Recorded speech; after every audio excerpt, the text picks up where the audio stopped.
You're listening to the Business Wealth Impact Podcast, your source for empowering information and cutting-edge ideas from the world's top minds. I'm your host, Jeanne Amlour, founder of seven-figure coaching company, Jeanne Amlour International. Join me on a journey to unleash your potential and create your highest success. Welcome to Business Wealth Impact. Hello, and welcome to another wonderful episode with a wonderful guest, Jeff Maines. Jeff has scaled 5 companies to over $260 million, and he has had 4 exits and some crashes. And he's identified the rocks that sink scaling companies and how to navigate this. So welcome, Jeff. Thank you, Shane. So good to be here. I appreciate it. Yeah. I'm thrilled to be here because we're going to talk about the book that you wrote that's in the background. You wrote 2, actually. We're going to talk about, what are these secrets? Scaling to 260 million. I want to hear more about that as well. So first of all, and then we'll get into your background and what got you here, of course, but what got you to scaling these companies to over 260 million? How did that happen? Well, I was a little bit of an accidental entrepreneur, as I've always had that drive, that desire, and so started a business, and then through some different circumstances, actually figured out you could actually sell a business. Who knew? And so that's kind of started a journey of building one company and another, and then really focusing in and getting some great mentors and connecting with them. And so having the right guidance, I think, is one of the key things that has shaped my journey all the way through. Okay, so you're just saying a lot of this was because of mentors and coaches, right? Yes. Yeah, without a doubt.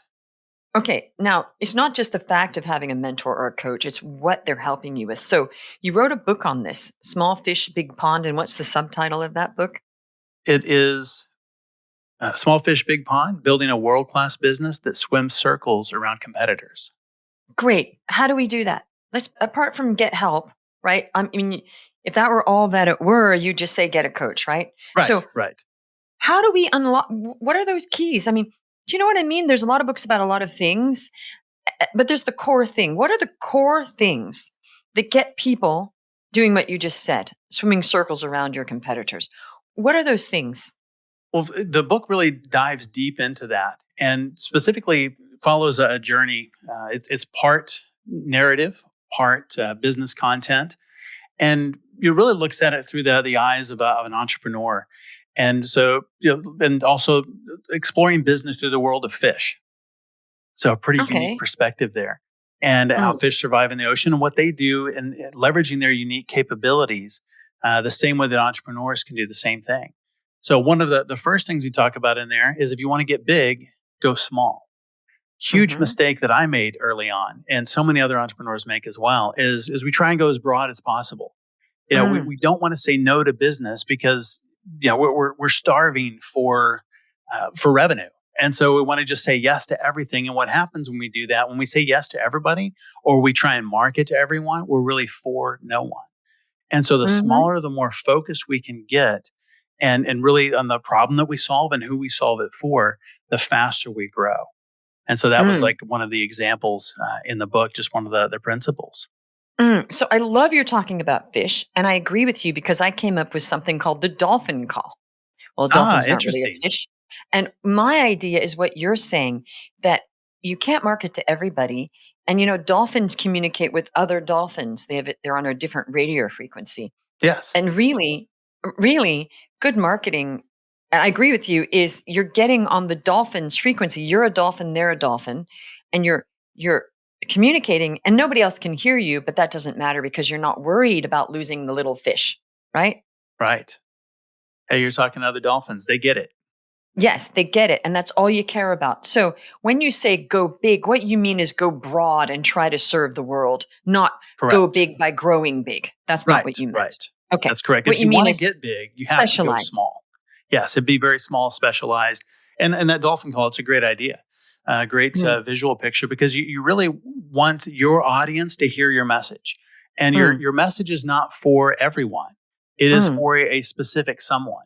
And I think the more defined you can be about that, the more you can target that person, that really, even literally the individual that you want to talk to, and talk to them like a friend.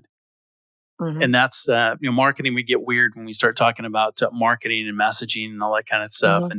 And but the more we can do that, the more relatable we can be to build that trust.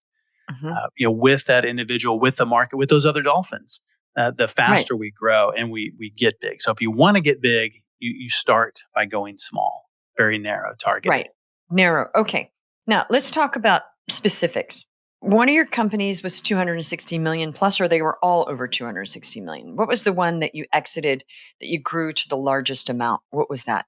Largest one was about 140 million in revenue. So this is 260 combined Oh, with altogether. Okay, so yes, you altogether. got it. Okay, so 140 million in revenue, nothing to shake a stick at. Were you talking about 140 million per year or altogether over some years? Per year. Per Yes, year. 140 million. Okay. Yeah. So this is all Wow. annual revenue. Yes. Okay. 100, well, you just want to be clear because people have different definitions.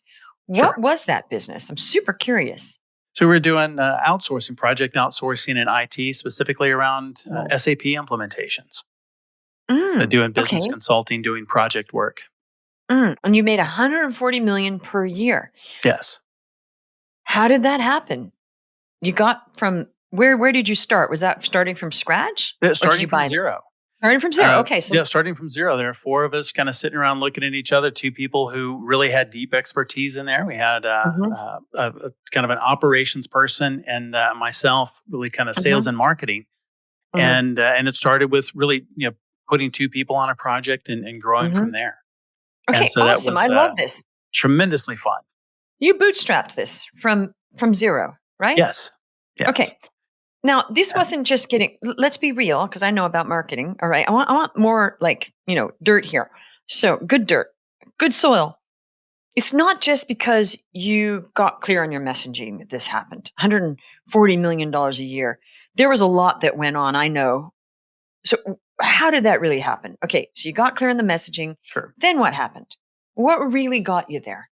What are the Well, steps? it really it started with focus. Mhm. Originally, one of my initial thoughts is, do we really want to go that small? Do we want to specifically focus in on that technology? Because what if it doesn't make it? Mm, And it had a good run, but is that really going to be the mm, future? mhm, And so, do we put all of our eggs in one basket? And so that mhm, was a really tough call. But then going all in mm, and having the mhm, right people in the right places and changing the messaging. So looking at what are the competitors doing? What are they saying? How are they approaching projects? How do we, as mm, a little company nobody's ever heard of, how do we penetrate that market and make our voice heard? How do we stand out in a marketplace that's mm. crowded? Okay, so you said 2 things. You said 2 things. I'm just gonna pause here Yes, because when people have done things, they don't realize there have been steps. 2 things, there were 2 more steps in there. You got and you did market research on what your competitors were doing. So that's the yes, next steps. So there's 3 now. Do you want to see what I'm trying to do here? I'm trying to give yes, people actual to-dos here. So, forgive me, but I think it's more helpful if we sort of get like the steps. sure, Get clear on your market, get the right people in place, very important, right? yes, without a doubt. Market research. So let's go back now. How did you get the right people? There's something you're doing right here because all of this was done very well to get to 140 million. Well, getting the right people, it really started with it wasn't we couldn't pay them the same that some of the big companies could, so we couldn't just throw money at them. And I think there's a lot of Okay. smaller companies that are in that boat today. And so Uh-huh. how we got the right people on board was really the core values, our mission, our vision, and our purpose. They wanted to be part of something bigger than themselves. They wanted to Mm-hmm. be part of something special. And Mm, so, it was really being very clear on what our mission was, how we were approaching the market, and to where they were looking at it saying, "Hey, I want to be a part of this as well," because they really were able to catch that vision. And it's mm, one thing to throw a vision out there as a leader and say, "Here's where we're going," and it's really powerful when you can get other crazy people to jump on board and go, "Yes, I'm in. I believe in that too." mm. Okay, so you created a culture and an amazing vision that people were inspired. So there's a lot of things you did that added. Okay, so you did that, got good people in the door that thought, I love this mission. These people are inspired and they're good people. Okay. Then you did a lot of market research and you figured out what other people were doing. What were the other people doing that you did differently? A lot of them were doing that the same thing. They were their messaging was very much the same. And Mm-hmm. so we looked at really what is the I'll say the opposite. How can we stand out in a Mm-hmm. market? If they're competing on price, how do we not talk about that? How do we talk Okay. about value? How did you do this? Because you asked yourself the question, how do we do it? And then what did you do? What's the answer? How did you do that? I think value was a huge part of it. Okay, in what way? People say value. What's the specific value that, you know, I think what you did with, look, Jeff, what you did was amazing. And I'm trying to get more than just like keywords out of you so people kind of get how to do it. Do you know what I Sure. mean? So, Yes, so value this, what value? What exactly did you do that was different? Because this is a key thing of it what is. they're doing and what we're doing. It's not just do something differently because we're not helping the listeners that way. I'm sure they're all like on tenterhooks here, like, how did the guy do it? So let's help us out here. What was the value specifically that you did that was different, not general? The specific value is if we're looking at a project, what are the things that really matter? If everybody is going to deliver kind of the same outcome, which is ultimately a software implementation, that becomes somewhat of a commodity. How we get there matters. So having a specific process that we can say to build trust, if we've done this before, and here's Mm-hmm. a way that we can do this to guarantee your project is a success. The reason Mm, that matters is because who they choose mm-hmm. probably affects their career path. And so this Mm, to them is not just a software project. This is their next promotion. This is how they look to their boss. This mm, is, putting their life essentially in our hands.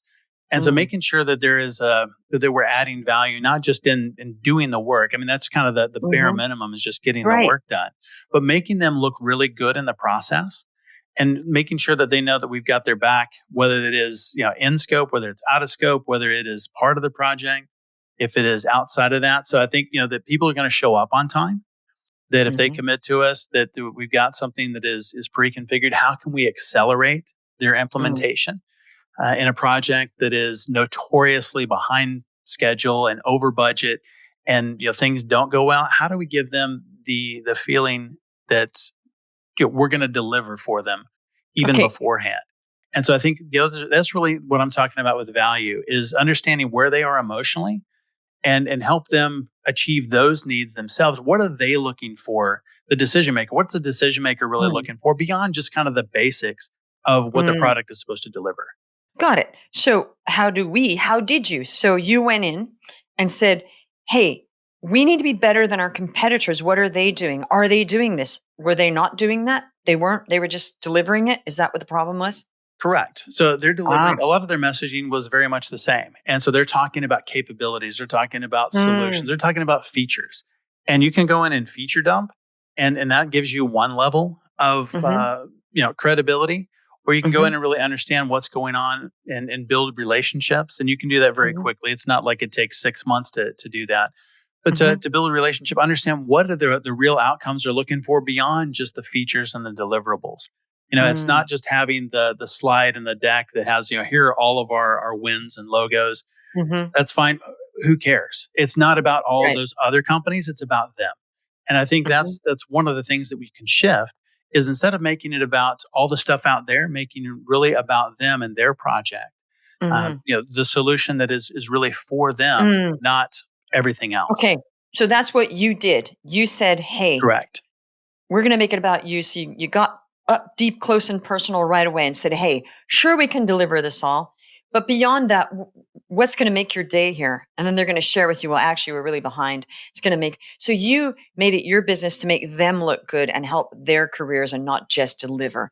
What would you say is the number one reason why you beat other people? Surely you must know. Why did you get the business and these other big companies did not? Is it because they were impersonal? Some of it, I think, was that they were impersonal, but I'll tell you that Mhm. the absolute biggest reason is that we Yes. did what we said we would do, even when it Mhm. hurt. And I Great. think Oh, that I was a, love a that. real differentiator when it wasn't Uh-huh. convenient, when it was not in our best interest, when it wasn't, financially rewarding. If we Mhm. said that we were going to do something, we would absolutely do it. And there were times where that cost.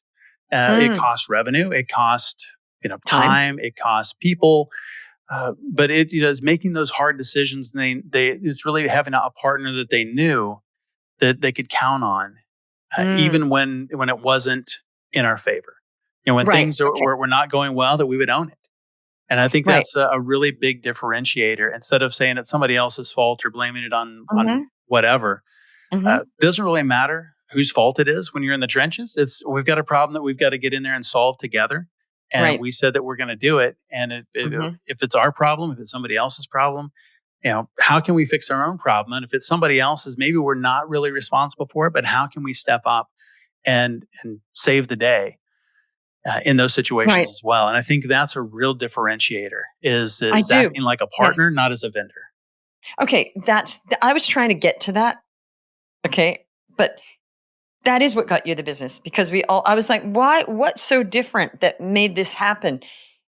People need to know, like when we hire somebody and they say they're going to do something and then they're like, "Oh, that actually took us longer so we can't finish it." I'm always thinking, "But that's not my problem. You said you're going to do Right. it. We have a contract and you're just not going to turn up." Common, right? Yes. And then all of a sudden, all of their emotional problems and everything that's going on in their life and their business is all of a sudden dumped on you. And you're like, wow, I just wanted to buy some flowers, or Right. I just Right. wanted to buy, something or do something. And I'm like, now I'm involved in the kid that's sick or the mother that, or, that's not my business. That's not my problem. Right. So it's like, well, we couldn't do it because, and I've had this so many times with service providers, they start dumping all of their problems on me as to why they didn't get it done. I'm like, great. Not only am I not getting it done, but I'm trauma dumped. Right. Yes. So what you're saying is you said you were going to do something and you did it no matter what, even if it Right. went over budget, even though you were losing money on that, you didn't say, sorry, buddy. Okay. Would you say that maybe that might be the one biggest defining factor of why you got business and other people didn't? Absolutely. There we have it. Yeah. I think that's the biggest secret, really, is Yes. to turn up, do the work, not whinge, and get it done no matter what, even if you're losing money, even if it's way longer. You don't say, well, I'm sorry, it took us longer, so we're not doing your job. Okay, now I'm understanding with that kind of an attitude why you were still are so successful. Okay, now what else, what are the other secrets? Are there other big secrets? Is that kind of what you went through of how to outpace all competitors?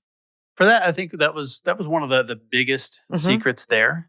A company after that, we did. It was actually during an Mm. MBA, so it exited and stayed on for a little while and did Mhm. an MBA and doing a lot of real estate investing. And so, why not? We need to create a mortgage outsourcing Mm. company. Why not?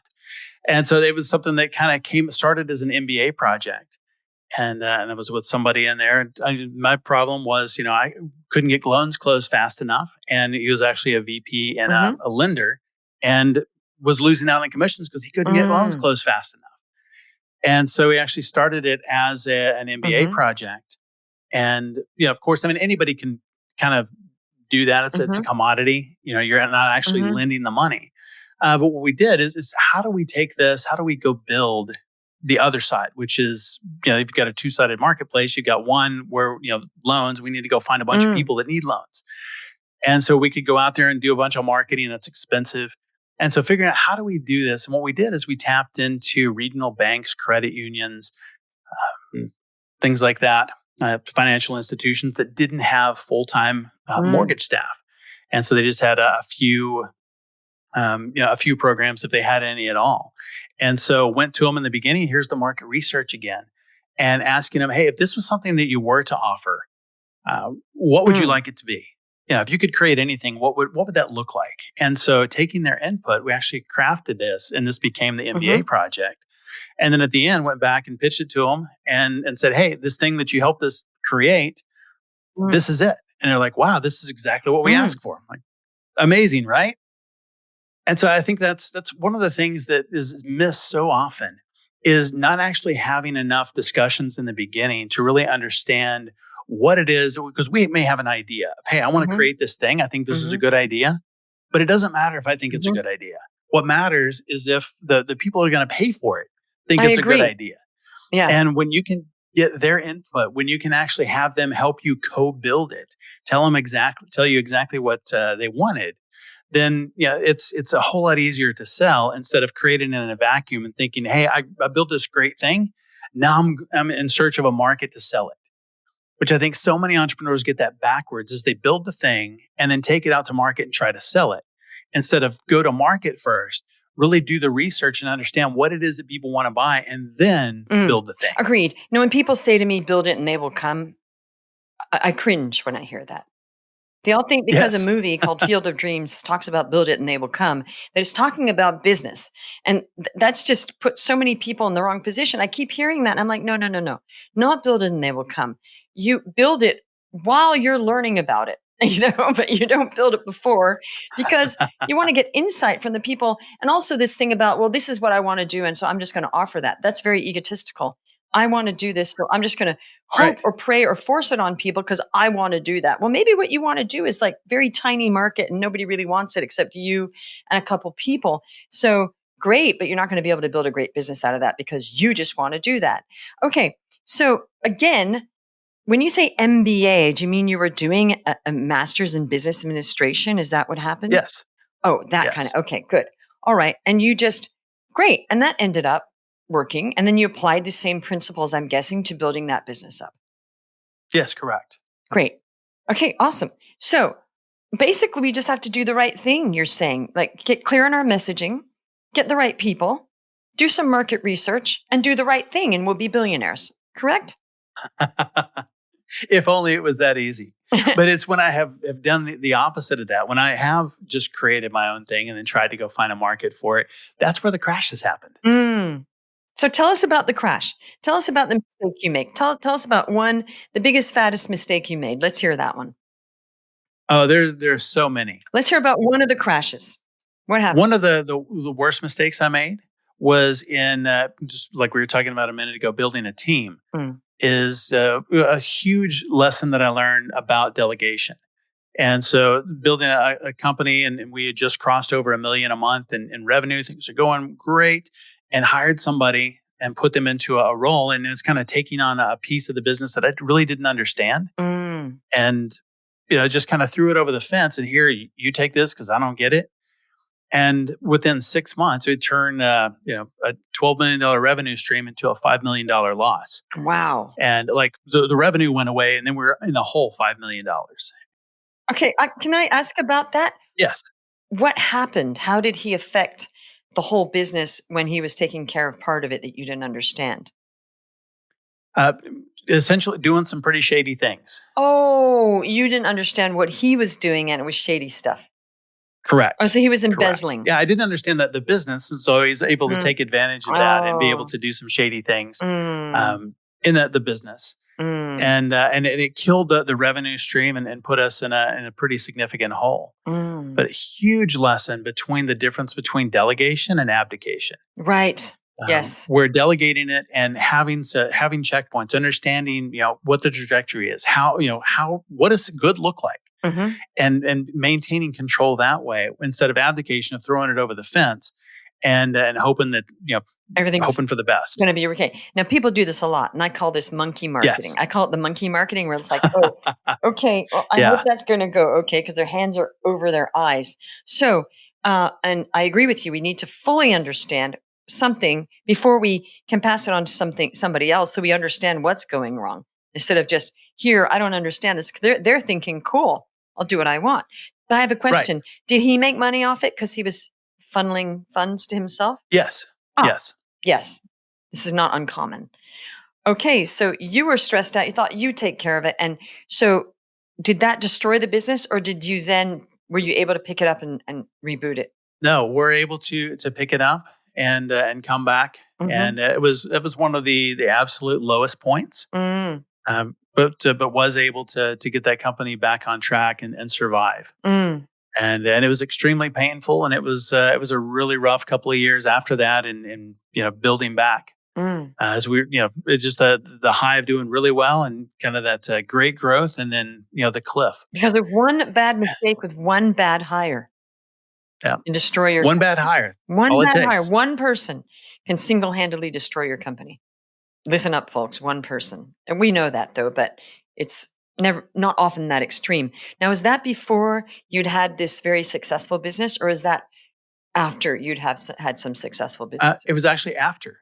Okay. One of the things that happens in success is sometimes you think that you have success because you're really good, and sometimes you're lucky. And I think it's a combination of both of those. Mm. That sometimes success can go to your head, and you think, I'm really good. I've done this before," and especially you do this a few times, you're like, I'm really good at this. Mhm. And there are things that I am really good at, and there's things that I'm not really good at, but I'm constantly learning Mm. all along the way. And so, I mean, looking back, I mean, every business that I've had, the ones that have been successful, the ones that haven't, I look back and there are specific lessons. I look back and I'm like, wow, I know something now that I wish I'd known then. Mm. Whether that is about selling, whether it's about building, whether it's about marketing.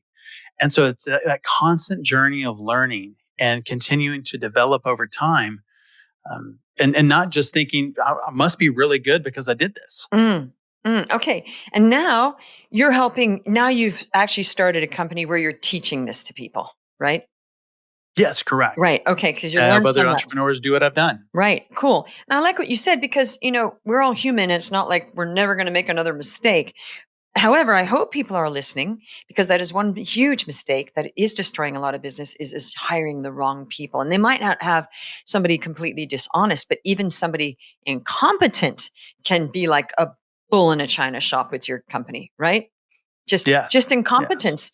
Wow, you have to really watch people, and I don't mean micromanage, but you do have to check in and see what they're doing because if you don't, things can really take a bad turn quickly. I've seen that. I've seen even with me with certain VAs, I'm like, whoa, I got to watch that, and I'll watch it and fix it or fire them. Okay. But sometimes it's just a matter of days they can destroy things. It doesn't even have to take Yes.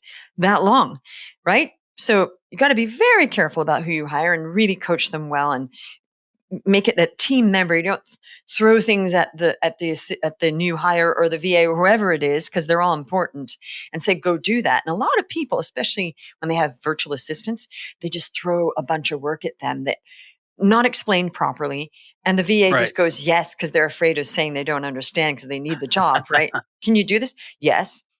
And then you ask again, it's like, oh, I don't think so. So I think it's so important also to coach and train and mentor team members constantly, constant check ins so that Yes. they know what they're doing and they're treated like team members. That's just my 2 bits. So, Yeah. Jeff, if people wanted to reach out to you, where would they go? So they can go to championleadership.com, or Mhm. you can find me on LinkedIn. If you just search my name or search me on LinkedIn, I'm the first one. Great. Okay, Jeff. Jeff's the main. He's the main man. Jeff, what is one thing? I know you've been through a lot. You've been, business person, entrepreneur, and book writer, and all sorts of things for a long time. But if you had to boil it down, what would be your main like mindset or philosophy that you want to leave with people? What was really my tagline, and that is enjoy the journey. Mm, Businesses come and go. Highs, big wins, they last, you know, 15 minutes, an hour, a day, a month, a year. And, those downtimes, happen, and those don't last either. So, this too shall pass. mm, And so, but what really matters, I think, are the people that are on the journey with you. And it's the relationships that you build along the way that you get to share those highs with, that you get to go through those lows with, and really figure out how to find joy in that journey all the way through. Because that's really where the magic is. It's not in those high moments, but it's in the people and the relationships you build along the way that last a lifetime. well said. Because I think it is so important. It's not just about making money or even like the impact, but I've definitely been at times where I've sat back and thought, am I enjoying working with this team member? And if I'm not, Yes. it's taking away from your life quality. And that's when I say, maybe we should part ways. But it's when you get clear on that you don't have to settle for less, in that even every single VA that you have working with you, you should enjoy working with them. Then Yes. you're really getting to a point of real life quality, right? Absolutely. Yeah. Okay, awesome. Love you brought that up. Thank you so much for being on the show. And thank you everybody for listening. If you love this, write a review, subscribe, and we'll see you on a bunch of other shows. Take care. You're listening to the Business Wealth Impact Podcast, your source for empowering information and cutting-edge ideas from the world's top minds. I'm your host, Jean Amlour, founder of seven-figure coaching company, Jean Amlour International. Join me on a journey to unleash your potential and create your highest success. Welcome to Business Wealth Impact.